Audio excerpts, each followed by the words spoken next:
Welcome back to Caribbean Roots and Wellness. Today we're diving into something special, the everyday habits our Caribbean elders practiced out of necessity that modern wellness trends are now calling revolutionary. Before we begin, I want to hear from you.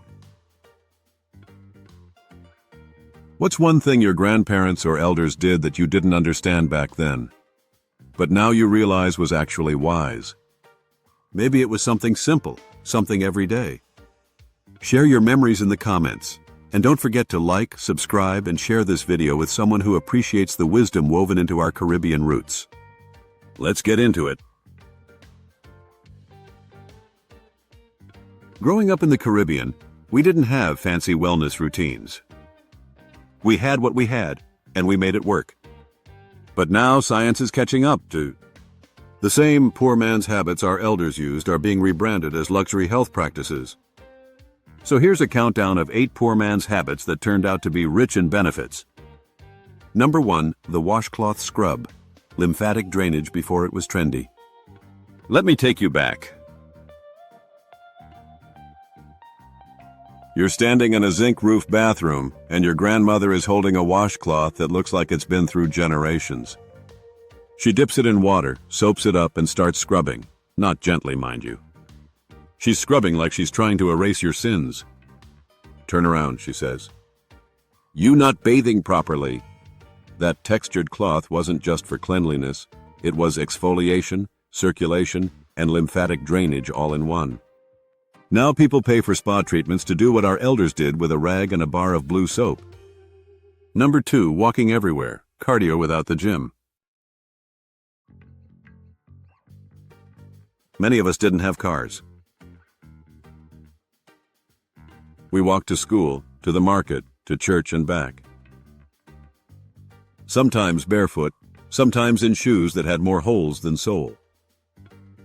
I remember walking with my cousins, kicking stones, racing each other, and stopping to pick mangoes off the ground. Walking wasn't exercise, it was life. But now walking is one of the most recommended forms of movement for heart health, weight management, and mental clarity. Our elders didn't count steps. They just moved, and they lived long, active lives because of it. Number 3, grounding, barefoot healing.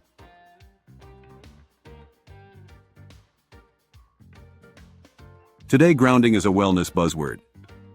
People walk barefoot on grass to reconnect with the earth's energy. But our ancestors were doing this long before it was trendy. They walked barefoot on soil, sand, and stone, not for Instagram, but because shoes were a luxury. I remember my uncle saying, "The earth cools your head."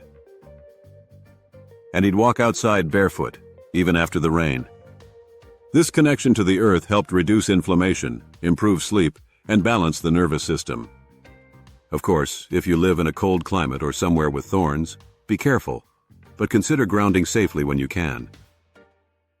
Number 4, bone broth and fish head soup, collagen before it was cool. Our elders didn't waste food. Beef bones, chicken feet, fish heads, they all went into the pot. And let me tell you, that pot bubbled with flavor and healing.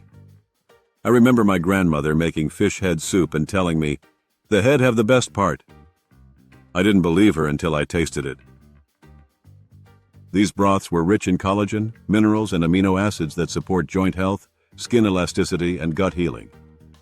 Now, bone broth is sold in health stores for premium prices. But we've been sipping it for generations, with dumplings, yam, and love. Number 5, bush teas and homemade remedies, nature's pharmacy. There was cerasee for cleansing, fever grass for colds, soursop leaf for sleep. Our elders knew their plants. They didn't run to the pharmacy, they went to the backyard. I remember being sick and my aunt boiling something that smelled like punishment. She handed me the cup and said, "Drink it. You'll feel better tomorrow." And you know what? I did. They boiled leaves, made ointments, and passed down recipes that healed bodies and spirits. Now herbal medicine is making a comeback, but we've had it all along. Number 6. Natural fertilizers. Organic gardening before it was a movement. We couldn't afford chemical fertilizers. So after boiling yam, banana, or dasheen, we'd let the water cool and pour it on the plants. That starchy water was full of nutrients, and it helped crops grow strong. I remember watching my grandmother pour provision water on her callaloo patch and saying, "The food, feed the food." Today, people pay for organic fertilizers and compost blends. But our elders were already practicing sustainable farming, with zero waste. Number 7. Eating locally and seasonally, farm to table without the fancy name. We ate what was in season. Mangoes in summer. Breadfruit when it was ripe. We didn't import, we harvested. Our meals were made from ground provisions, fresh vegetables, and fruits picked from the tree. Most of it was organic by default. No chemicals, no packaging, just nature. I remember climbing a guava tree and eating the fruit right there, juice running down my chin. Now farm to table is a restaurant trend. But our elders lived it every single day. 8. Eating fruits. When food was scarce, nutrient-dense simplicity. When there wasn't much to cook, we turned to fruits. A ripe mango, a handful of guineps, or a slice of watermelon could be a full meal. I remember one summer when the stove broke and all we had were fruits. We ate mangoes for breakfast, lunch, and dinner, and we were happy. These fruits were packed with vitamins, hydration, and natural sugars that kept us energized. It wasn't a diet, it was survival.